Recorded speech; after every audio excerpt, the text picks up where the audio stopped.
Antes de iniciar, tenemos que hablar de algunos asuntos preliminares para no confundirnos. ¿Qué presuposiciones hay tras el título Cultivando frutos espirituales?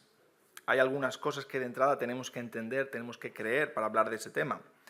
En primer lugar, que partimos de una vida nueva, es decir, hay nuevo nacimiento, porque una persona que no ha nacido de nuevo, un árbol que no ha sido plantado, no puede dar fruto. ¿Bien? Puede dar algo parecido a un fruto, un intento de imitación, pero no sería fruto espiritual. En segundo lugar, que la vida nueva se evidencia por dar frutos.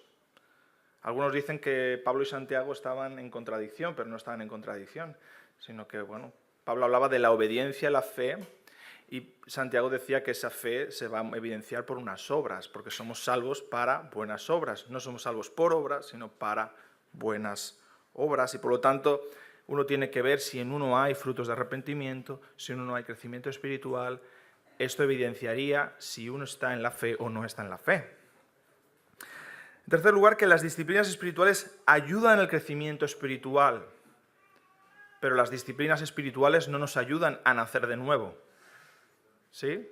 No nacemos de nuevo por hacer cosas, hacemos cosas porque hemos nacido de nuevo. Que hay una colaboración asimétrica con el Espíritu Santo en nuestra santificación. Es decir, que nosotros participamos en nuestra santificación es algo cierto, somos activos en nuestra santificación, pero no somos los protagonistas principales. O sea, si no está el Espíritu Santo trabajando en nuestra santificación, estamos perdidos, nosotros no podemos hacer nada. Y lo mejor que podemos hacer para crecer en santificación es ir al Espíritu Santo para que nos ayude. Es ir a Dios mismo, es desear a Dios, es buscar a Dios. Y así uno puede crecer en la santificación progresiva. Esta santificación es progresiva, te va a llevar toda tu vida. Va desde que naces de nuevo hasta que vas a la presencia del Señor o el Señor viene a nuestra presencia. Que el fruto que se da es espiritual, no es carnal. Y así también los medios que usamos. ¿Sí? No podemos dar fruto espiritual por medios carnales. Esto hablaremos también de ello. El fruto mide nuestra unión con Cristo y al mismo tiempo es nuestra semejanza a Cristo. Esto es una doctrina preciosa, la doctrina de la unión con Cristo. O sea, si nosotros estamos injertados en Cristo, unidos a Cristo, la savia de Cristo fluye por nosotros y damos sus frutos. Y eso no se puede forzar. O se está injertado o no se está injertado. Y por lo tanto, esos frutos evidenciarán una semejanza a Cristo. Lo veremos en el carácter de la persona. Lo veremos en las pasiones de la persona. Lo veremos en los deseos de la persona. Lo veremos en las prioridades que pone en su vida a la persona. ¿Bien? El Espíritu Santo, cuando viene a nuestra vida, ¿sí?, viene a regenerarnos. La palabra es predicada, esto es el llamamiento eficaz, y el Espíritu Santo regenera. Son dos cosas que van de la mano. Dios dijo, sea la luz, ¿y qué sucedió? Fue la luz. Jesús dijo, Lázaro, sal fuera, ¿y qué sucedió? Salió fuera, ¿no? El llamado eficaz, la regeneración, suceden al mismo tiempo. Y en eso somos pasivos. ¿Por qué? ¿Por qué eres pasivo? ¿Por qué fuiste pasivo en eso? Estabas muerto. Estabas ahí en un ataúd. Cuando Dios nos regenera, entonces somos algo más bonito, ¿no? Lo que hay a la derecha. ¿Qué nos encontramos ahí? Un bebé, ¿no? Empezamos a caminar y el primer grito que hace un bebé espiritual se llama fe y arrepentimiento. Son los primeros frutos espirituales y ahí sí que somos activos, aunque es una actividad asimétrica, porque el Espíritu Santo aporta mucho más que nosotros. Ahora, ¿nosotros aportamos? Por supuesto. No es lo mismo que tú te levantes y digas, voy a ver el resumen del partido de Argentina de ayer. Vaya partido, ¿no? Que digas, voy a ver qué me dice el Señor a través de sus escrituras. Ya estás siendo activo en tu santificación progresiva, ¿verdad? Bien. Llegaremos al tiempo de preguntas, ¿eh? Estos son aspectos preliminares. Muy importante, la justificación es por la fe en Jesucristo, no por obras. Dice, sabiendo que el hombre no es justificado por las obras de la ley, sino por la fe de Jesucristo, nosotros también hemos creído en Jesucristo para ser justificados por la fe de Cristo y no por las obras de la ley, por cuanto por las obras de la ley nadie será justificado. ¿Qué sucedía en tiempos de la Reforma con los términos justificación y santificación? ¿Alguien sabe decirlo? ¿Alguien? ¿Qué le pasa a Roma con el término justificación y santificación? Sí. Si no tienes micrófono no puedes hablar. Si no, nos enteran en otros lugares. Bueno, había justificación por las obras y Bien. también, lo que a lo mejor es más grave, justificación por participar, digamos, de ciertos sacramentos o de ciertos actos religiosos mandados por la Iglesia Católica. Bien, entonces podemos concluir que había cierta confusión entre los términos santificación y justificación, casi era como una misma cosa. Bien. ¿Y qué hacen los reformadores? Rescatan la idea bíblica, paulina, pero también sobre todo el pensamiento de Agustín, que dice que somos depravados absolutamente, totalmente, somos depravados totalmente, y que es por una declaración judicial, estamos hablando de términos judiciales, de abogacía, ¿bien? Somos declarados justos por la obra sustitutoria de Cristo en la cruz. Cristo muere en la cruz en sustitución nuestra, acoge nuestra culpa, acoge nuestra condena, y los méritos de Cristo son transferidos a nuestra cuenta. Y todas nuestras miserias son transferidos a la suya. Entonces, el Padre nos declara justos, pero no lo somos. ¿Sí? Entonces hablamos de una santificación o una santidad posicional. Estamos en una posición de santos delante de Dios por la obra de Cristo, no por la nuestra. ¿Bien? Y ahora de lo que estaremos hablando es de la otra santidad, de la otra santificación. Hemos sido declarados, pero no lo somos, estamos siendo y lo seremos. ¿Bien? Entonces ahí vemos que la Reforma hizo una gran aportación para definir bien esas dos santidades, la santidad posicional, la santidad progresiva, y qué es eso de la justificación por la fe. No sé si alguien recuerda a Rodrigo Mendoza. No es Robert De Niro, es Rodrigo Mendoza. En la película La Misión. ¿Qué le pasaba a Rodrigo Mendoza?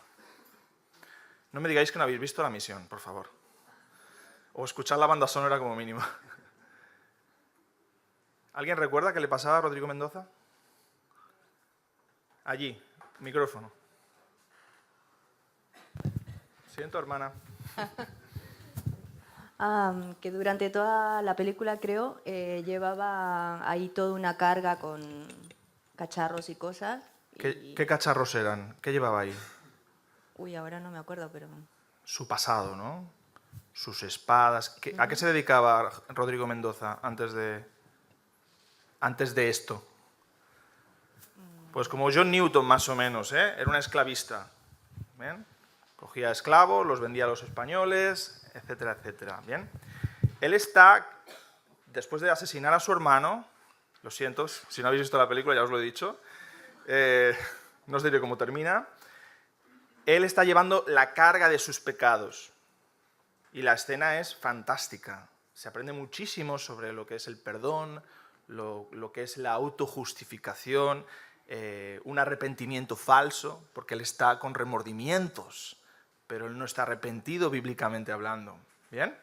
Hasta que luego aprende lo que es la liberación y le cortan la cuerda, y es un momento bastante bonito de la película, ¿no?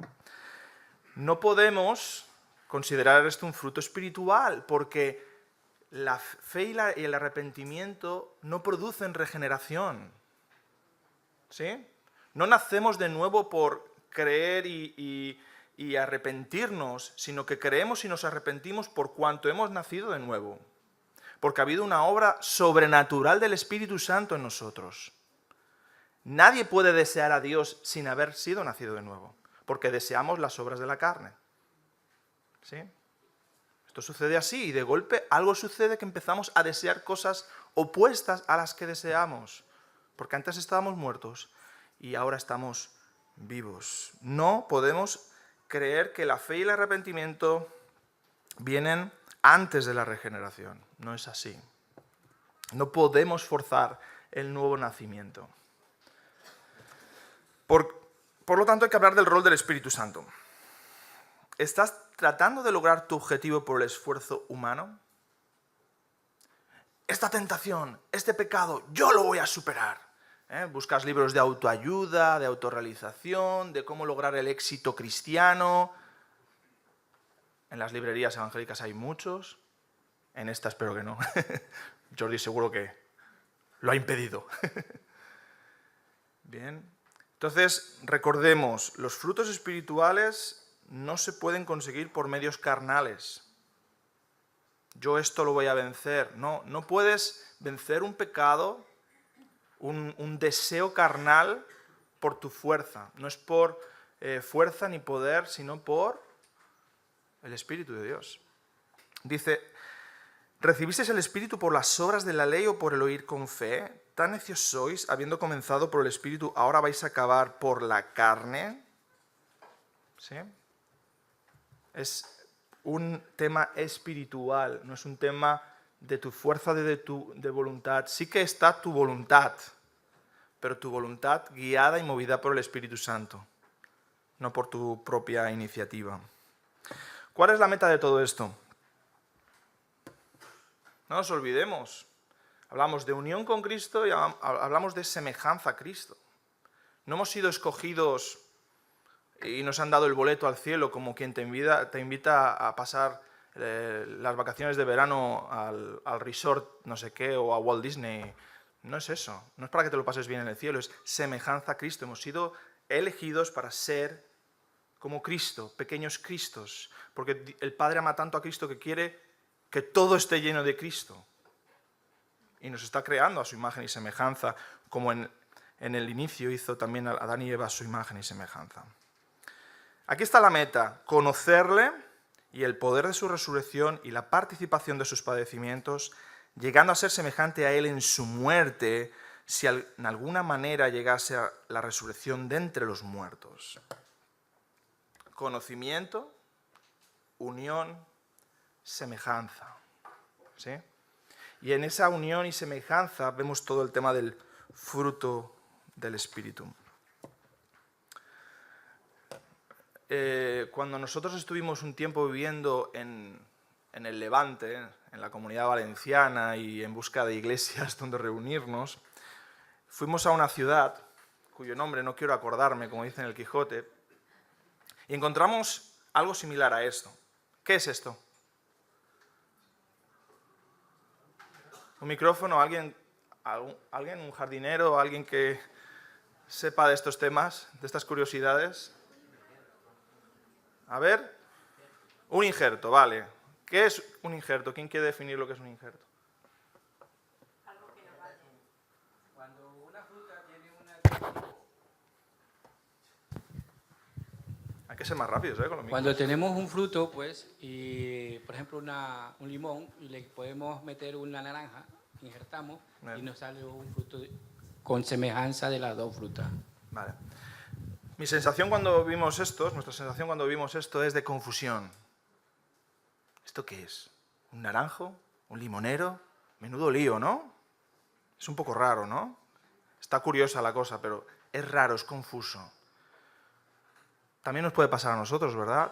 Vas a un cristiano, esperas que te den manzanas y te da peras. Y es como, esto es confuso. Y lo que nos pasó en esa iglesia cuando fuimos fue eso, ¿eh? La misma confusión que vimos ahí en ese árbol, la vimos en esa iglesia que visitamos. ¿Qué es esto? ¿Esto es evangélico? ¿Esto es una secta?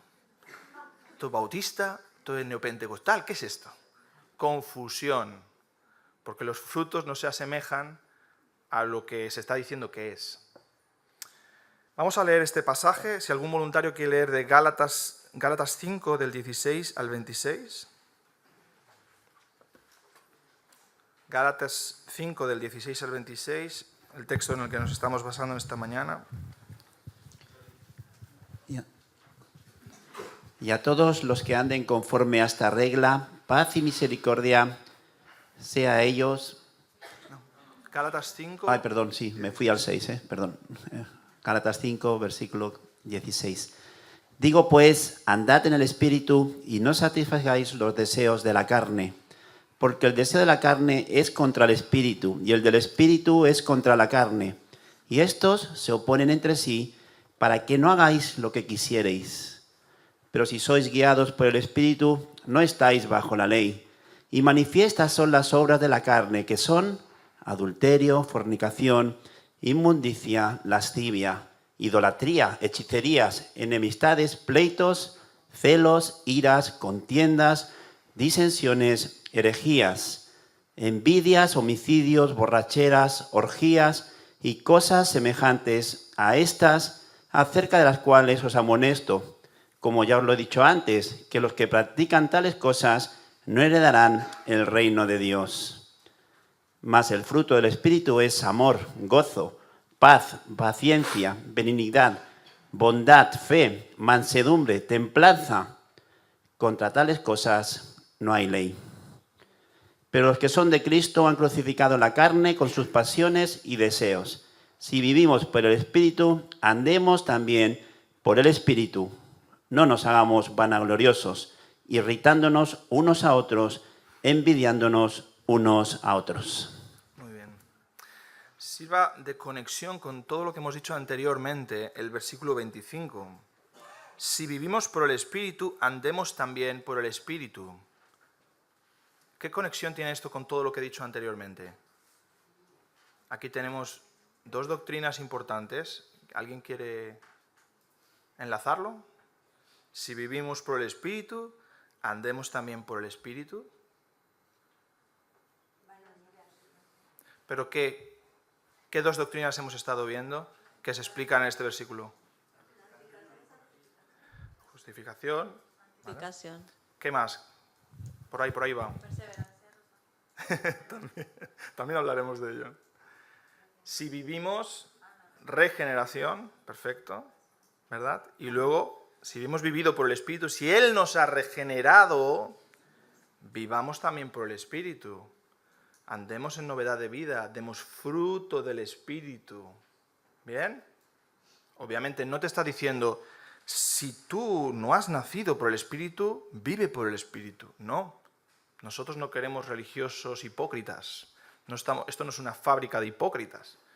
Esto es un paritorio, ¿no? Aquí nacen nuevas criaturas y luego viven conforme esa nueva identidad en Cristo. Y estas nuevas criaturas desean algo nuevo, algo diferente, que es lo que Dios desea. Esto apetece en verano, ¿verdad? Fruta jugosa. El fruto del Espíritu. Solo con esto del fruto del Espíritu, ¿qué podemos decir? ¿Qué aprendemos ya solo del título? El fruto del Espíritu. A ver quién es agudo y está despierto. El fruto del Espíritu. Rubén. Una recompensa, un resultado tal vez. Un resultado de algo. Pero ¿cuál es el debate principal cuando hablamos del fruto del Espíritu? Es uno solo, punto. Es uno solo. Entonces, la Biblia está llena siempre de sus paradojas y misterios, ¿vale? No sus incongruencias, no son incongruencias, son paradojas o misterios, ¿vale? Y aquí nos encontramos que en muchas ocasiones hay una singularidad y dentro de esa singularidad, cuando entras, hay una pluralidad. Eso nos pasa con la Trinidad. Nosotros creemos, igual que los judíos, que en la Shema, ¿no? Dios es uno, pero cuando entramos a conocer ese Dios es plural en tres personas. Así sucede también con el fruto del Espíritu. Es un fruto. ¿Por qué es un fruto? ¿Por qué tiene que ser un fruto?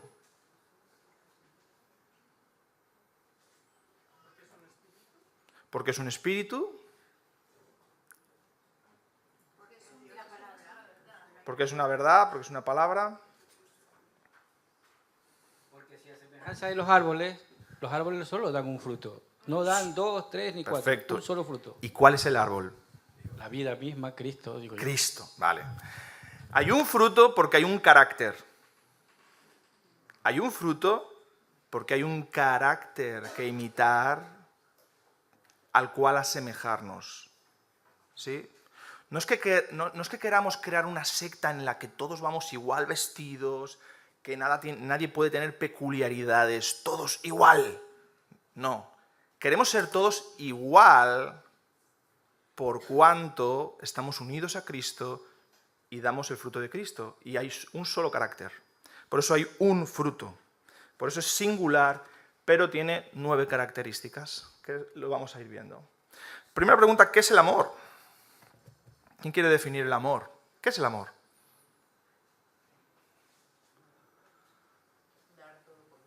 Tenéis que hacer así, porque si no, no escuchan nuestros hermanos en otros lugares del mundo. Darlo todo. Bien. Darse. Muy bien. ¿Qué más? Allí. Necesitamos 3 o 4 micros, creo.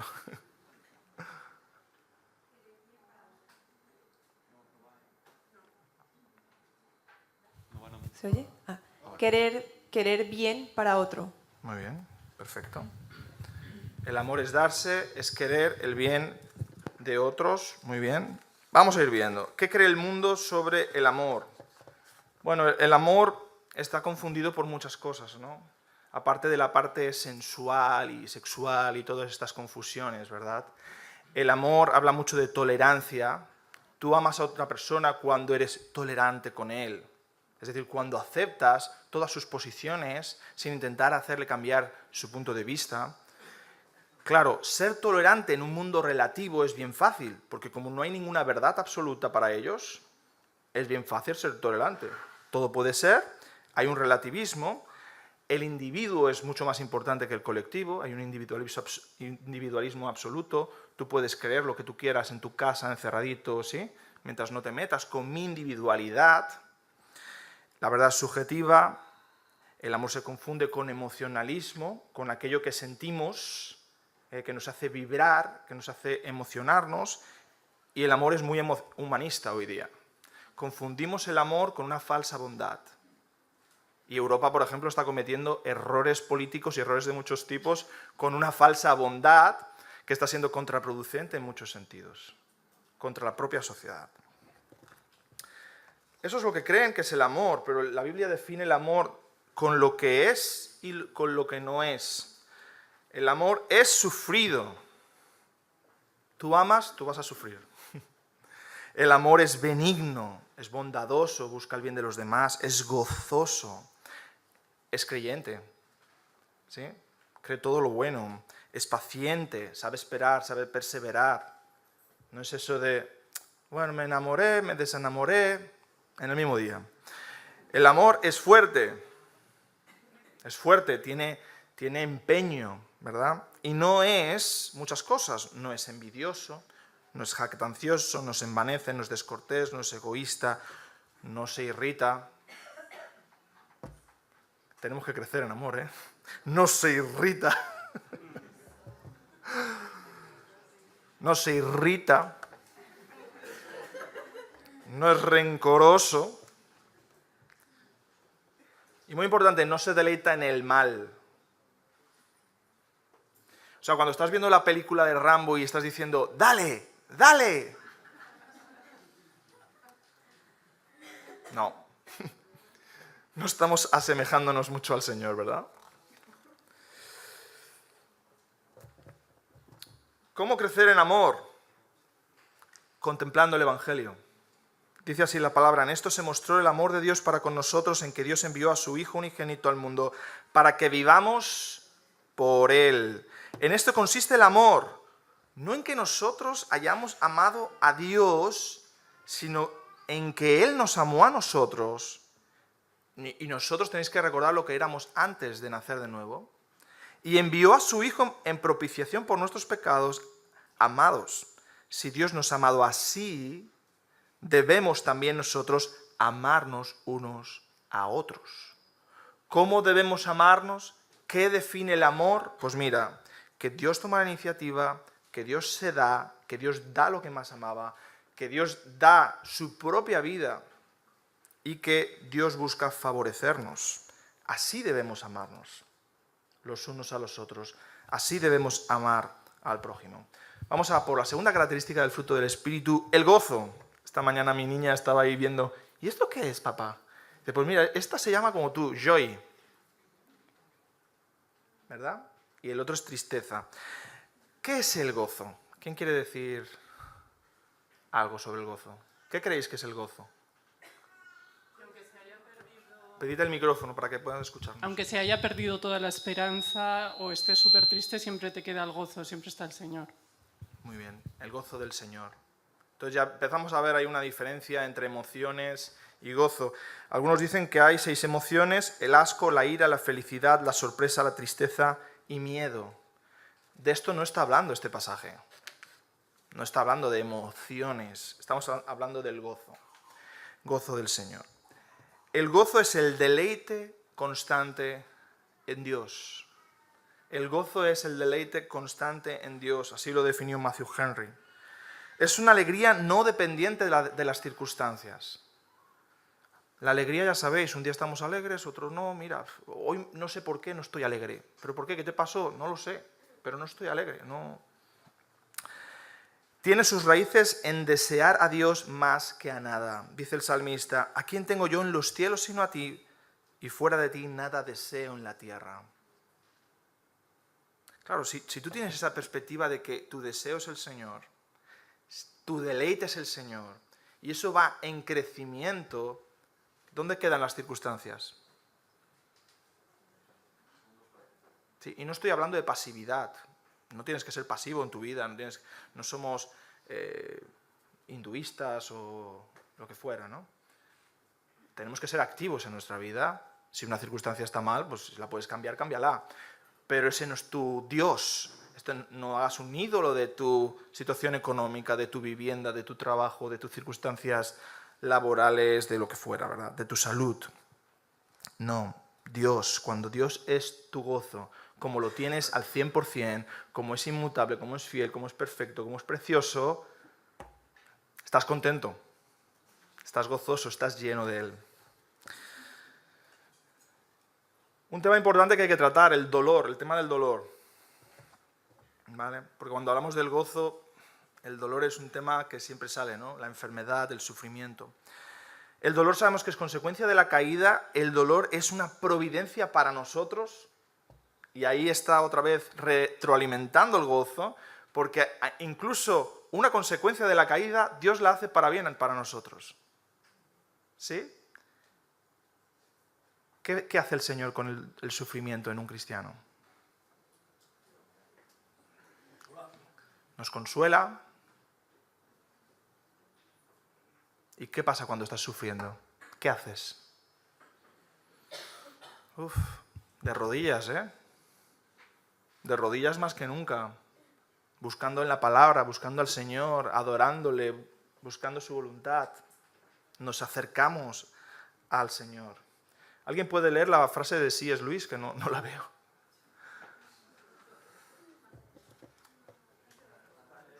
¿No la ves? Dios susurra y habla a la conciencia a través del placer, pero le grita mediante el dolor. El dolor es su megáfono para despertar a un mundo adormecido. Así es.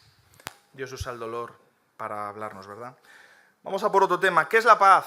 ¿Quién quiere decir lo que es la paz? Rápidamente. Tenemos que ser rápidos porque se me va el tiempo, ¿eh? Con las preguntitas. Todos los problemas que podamos tener paz. ¿Pero qué es la... Sabiendo que el Señor es el que nos consuela en todo, tenemos paz. Bien, el Señor es nuestra paz. Pero necesito una definición de paz. Dícese de tranquilidad, confianza, descansar en el Señor. Vale, pensad en el mundo. ¿Qué es la paz para el mundo? Tenemos que luchar por la paz, todos por la paz. ¿Qué significa eso? Que no haya guerra. Gracias. Es decir, que el mundo define la paz como la ausencia de guerra.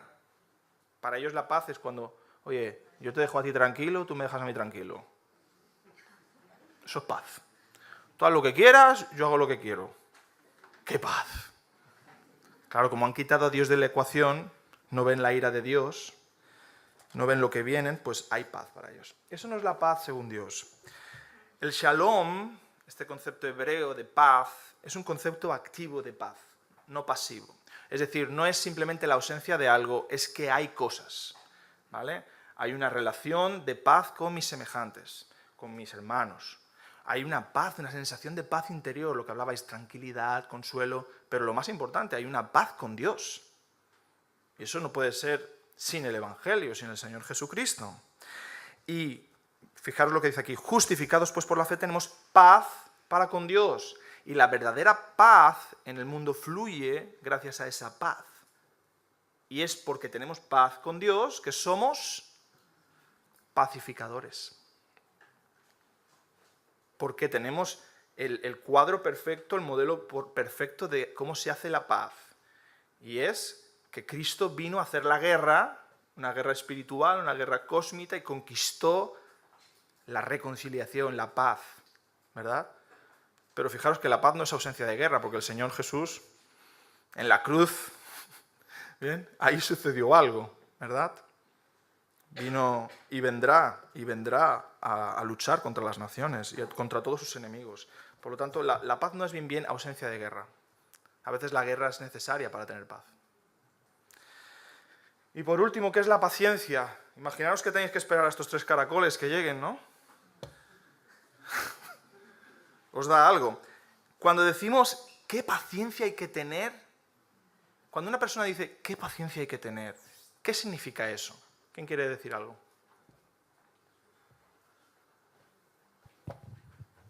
¿Qué tiempo tienes que tener para esperar las cosas? Sí, pero ¿qué evidencia de la persona? Cuando una persona dice qué paciencia hay que tener, Estar tranquilo. que no tiene paciencia. Porque si lo expresa con la boca, porque es que si no revienta, ¿no? Como decimos, va a explotar y tiene que decirlo. ¿Qué paciencia hay que tener? Nos pasa a todos eso, ¿verdad? Que somos impacientes y al final explotamos verbalmente y decimos qué paciencia hay que tener. Cuando ya no cabe aquí ya la impaciencia, ya ¡pum!, sale por la boca, ¿verdad? ¿Queríais decir algo por allí?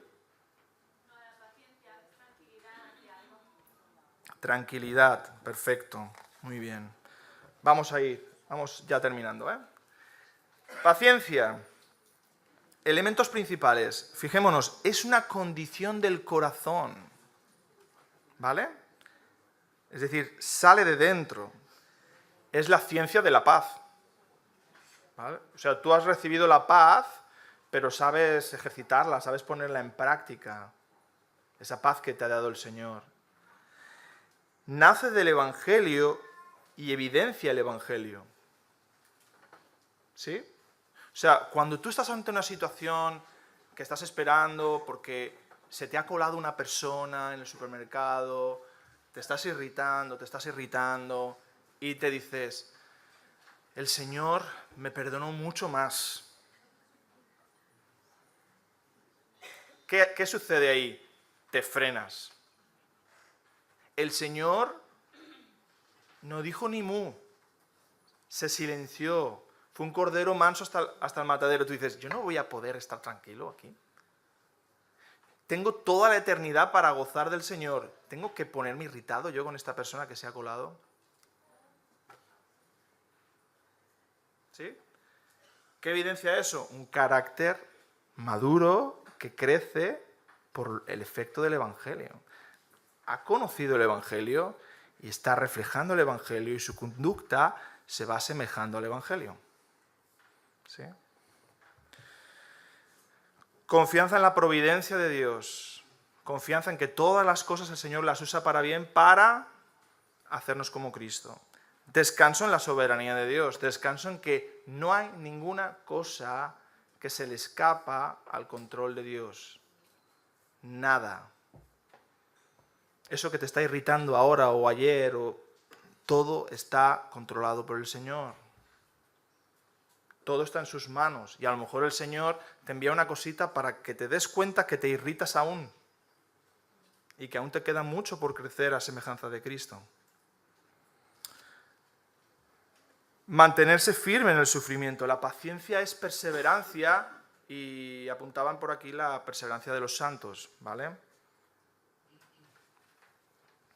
Y no hay crecimiento en paciencia sin iglesia local. Así que si no eres miembro de esta iglesia y quieres crecer en paciencia, te invitamos a hacerte miembro de esta u otra iglesia. Según la iglesia que escojas, crecerás más en paciencia.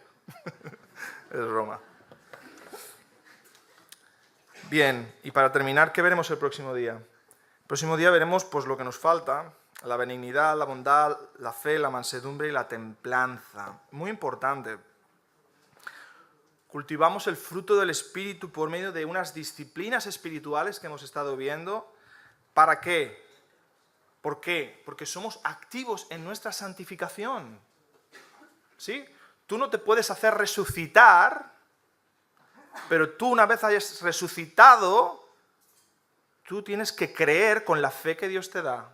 Tú tienes que amar con el amor que recibiste. Tú tienes que ser pacificador con la paz que has recibido, con la reconciliación que Cristo ha obrado entre el Padre y tú. Por tanto, nosotros todos, mirando a cara descubierta como un espejo la gloria del Señor, somos transformados de gloria en gloria, en gloria, en gloria, en la misma imagen. ¿De quién? El Señor Jesucristo. Como por el Espíritu del Señor, no con nuestras fuerzas, sino con el poder del Espíritu Santo. Amén.